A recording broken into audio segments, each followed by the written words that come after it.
மல்லி தோட்டம் ஆண்டு மாறி போச்சு.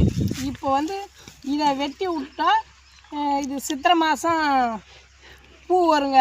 அதாவது இந்த 3 மாதத்தில் துளிர் வந்து சித்திரை மாதத்துலேருந்து பூ வரும். அதாவது நம்மளுடைய நல்லா பராமரிப்பாக பார்த்தோம்னா நல்லா பூ நல்லா சூப்பராக வரும், நல்லா லாபம் கிடைக்கும். அதாவது இதுக்கும் மருந்து மாயம் தான் அடிச்சாகணும். இப்போதைக்கு வேறு இந்த இயற்கை விவசாயன்றது வந்து இப்போதைக்கு பொதுவாகவே அது போல் செய்ய முடியாது. ஏன்னா பக்கத்தில் எல்லாருமே மருந்து உபயோகிக்கிறாங்க. நம்ம ஒரு ஏக்கரா வச்சு நம்ம மட்டும் இயற்கை விவசாயம் செய்ய முடியுமா?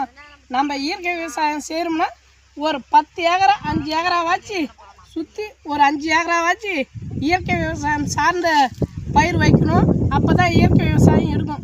நம்ம சுற்றி செயற்கை விவசாயம் செய்யும் போது நம்ம மட்டும் இயற்கை விவசாயம் செஞ்சால் எடுக்காதுங்க.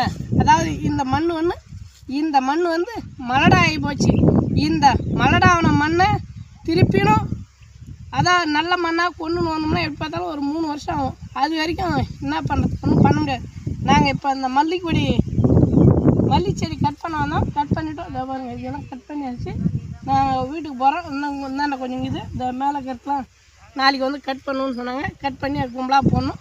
எங்களுடைய உழைப்பு அனைத்துமே விவசாயம் தான், வேறு எதுவுமே கிடையாது. நாங்கள் விவசாயம் சார்ந்து இது போல் விஷயங்கள், அதாவது சமூகம் சார்ந்த விஷயங்கள், விவசாயம் சார்ந்து பேசுகிறோம். நம்ம பேசுகிற விஷயங்கள் உங்களுக்கு பிடிச்சிருந்தா நம்பூர் நாயகன் யூடியூப் சேனலை சப்ஸ்கிரைப் பண்ணுங்கள். ஆண்டு மாறி போன மல்லி